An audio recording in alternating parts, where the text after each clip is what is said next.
outline to the try some. Yeah, just move up the couch a bit. Right, so if you watch me sort of like treating, then you'll probably find that no matter what's wrong with you, I just routinely sort of like just check the ankles and things like that, and the knees and the hips. Yeah. So when you're looking at this sort of area, then there's two joints you can sort of check in particular. If you run in, say you run and stop, the tibia can go forward on the talus. So you've got what we call an anterior tibia-talar dysfunction. And then that means you might not be able to dorsiflex. So you might mainly want to look at that one first. And it is important because that tibia on the talus could relate to the talocrural joint where you can't dorsiflex. And also it affects the head of the fibula, which then affects the hamstring, okay? The bicep femoris, that sort of thing. So you might want to just, well, there's three joints I tend to check. So I tend to check the head of the fibula, this one, and the talocrural joint in particular. So this was taught to me by Hartman, Professor Hartman. So this is just like a springing technique. So cut the calcaneus and then apply like a dorsiflexion. So you're going to dorsiflex. You're going to dorsiflex. So pull the calcaneus, you're going to dorsiflex. Turn the leg slightly internally, which then you've got to much rotation, you yeah. So from there, so just rotate in a little bit. Hand on top of the tibia and literally just spring. Can you see the lateral malleolus? Yeah, just watch out. See it? Yeah, so you're looking to see if it goes posterior, it's like a posterior glide.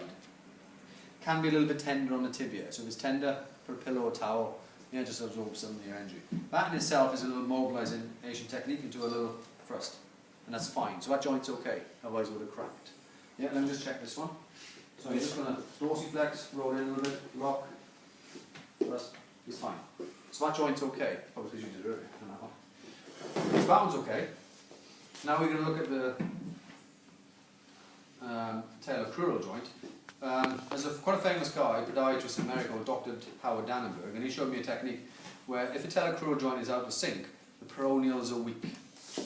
So if I get you to turn your foot out, okay, and match, so you turn out, okay, match my pressure, match it, ready, match, I'll give you a chance, match it, yeah, okay, I can overcome him a little bit. From the left, right side, match, strong, let's try again, push out. Okay, so I can overcome you a little bit, yeah? So I'm just going to try the technique on there to see if it is need doing, but I'm also just going to check this head of fibula because the head of the fibula affects the peroneals because they're attached to it. This technique, you're going to interlock the fingers on top of the talus, like so. The thumbs are under. You don't have to do this technique on this course, really. It's for the spine and manip course, but I'm happy just to show you this one. So from there, you're going to dorsiflex, dorsi and evert, so it's locking. So from that position, okay, that's all it is. You bring the foot up, you turn the foot out, you lock it in, and there's a little pull towards you.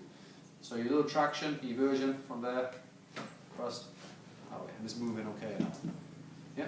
If you watch my YouTube video, you will see me doing it, and there's an almighty crack on our talocrural joint. Okay, so yeah, so that would be how I'd adjust the talocrural. So dorsi, evert, lock, thrust. Okay, and it's moving okay now. Yeah, and I can feel it. Yeah. Okay, that's it. Yeah. I'm just going to just check the head of the fibula while I'm here. This is quite an important joint. A little bit stiff in there. The head of the fibula, when you grab hold of it with the thumb and finger, the movement, when you test it, is to the opposite shoulder. Alright, so you want to pull and push, and it is a bit stiff on that one. Okay, even though it might look like it's moving, but it's the soft, it's the tissues are moving rather than the joint. Okay, by doing it, I can mobilize it. And it is important if you've got hamstring tendinopathy. Yeah, you want to get this joint moving, and you've got weakness in your ankle. So by pulling and pushing, I'm mobilizing it. Yeah, so I'm like grid 1, 2, 3, whatever it is. It's probably grid 3, 4 mobilization, and it's moving now. If I wanted a manipulation, mobilization is normally it's locked posteriorly, so I'm trying to pull it anteriorly. Okay, so I'm trying to get it this way. Yeah, I can manipulate it. Yeah, I can use my MCP joint in my hand. Yeah, I can lock behind as long as he's got okay flexion and knee, a bit stiff. Yeah, so I can come behind the joint. Extra knee, trying to rotate the tibia. So then come in, just go over this. There you go. There you go. So that moves in there, you go crack? Yeah. Okay, so that's moved that joint.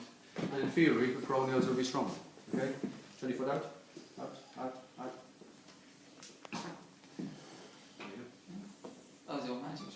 Don't mind as well. Push it out. So, I'll give you 5 later for that. when you manipulated, you pushed it. Well, I didn't really. I just basically my hand was a lever, and I used your leg to manipulate off the lever. So it went. It went anterior. Yeah. It was posterior, but it went from posterior to anterior.